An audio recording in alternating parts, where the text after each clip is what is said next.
ഒരു സിനിമ അത് ലോക സിനിമയായാലും പല ഭാഗങ്ങളുണ്ടായിട്ട് ഒരു സിനിമയ്ക്ക്.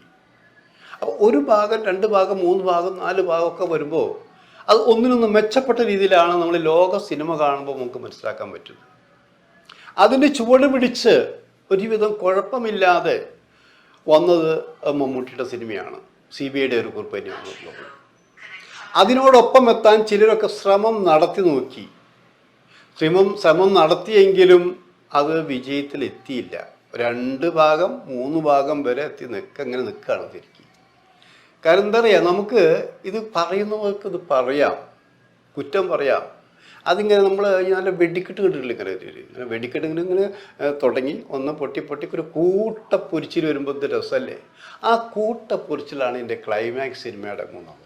1-ാം ഭാഗം ഇങ്ങനെ വന്നു, 2-ാം ഭാഗം അതിനേക്കാൾ കുറച്ചും കൂടി നന്നായിരിക്കുന്നു, 3-ാം ഭാഗം അതിനേക്കാൾ ബെറ്ററായിരിക്കുന്നു.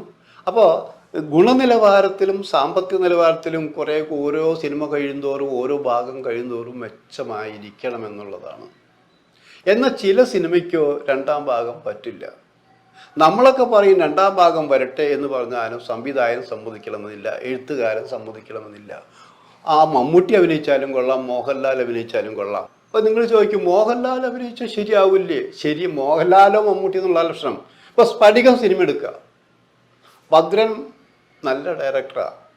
അതും ഭദ്രൻ്റെ സിനിമകളിൽ, ആദ്യകാല സിനിമകളിൽ പാട്ട് സംഗീതത്തിനൊക്കെ വളരെ പ്രാധാന്യമുള്ളതാണ്. നല്ല സിനിമകൾ ചെയ്യുന്ന ഭദ്രൻ്റെ സ്ഫടികം നോക്കുക. സ്ഫടികം നിങ്ങൾ എത്ര പ്രാവശ്യം കണ്ടിട്ടുണ്ടാവും എന്നാണ് ഞാൻ ചോദിക്കുന്നത്. ഒന്നല്ല, അതിൽ കൂടുതൽ കാണും അല്ലേ? അതിലെല്ലാവരെയും കാണാൻ, പ്രത്യേകിച്ച് മോഹൻലാൽ അടക്കമുള്ളവരുടെ പെർഫോമൻസ് കാണാൻ വേണ്ടി പല പ്രാവശ്യം കാണും. ഈ സിനിമയ്ക്ക് 2-ാം ഭാഗം വേണമെന്ന് മോഹൻലാൽ പറഞ്ഞിട്ടുണ്ട്. മോഹൻലാൽ കുറേ നിർബന്ധിച്ചു ഭദ്രനോട്, നമുക്ക് 2-ാം ഭാഗം വേണ്ടേ. ഭദ്രൻ ഒറ്റ കാര്യം പറഞ്ഞിട്ടുള്ളൂ, ഇതിന് 2-ാം ഭാഗമില്ല. ഒരു മാധ്യമ പ്രവർത്തകൻ എന്ന നിലയിൽ ഞാൻ പല പ്രാവശ്യം, അടുപ്പമുള്ളത് കൊണ്ട് തന്നെ പല പ്രാവശ്യം ഇൻ്റർവ്യൂ ചെയ്തിട്ടുണ്ട്. ഓരോ പ്രാവശ്യം ഓരോ സ്റ്റൈലിൽ ചോദിക്കും, അപ്പോൾ എന്നാണ് ഇതിന് 2-ാം ഭാഗം തുടങ്ങുക, അത് ഏത് പേരിലായിരിക്കും, എങ്ങനെയായിരിക്കും എന്ന് പറഞ്ഞു.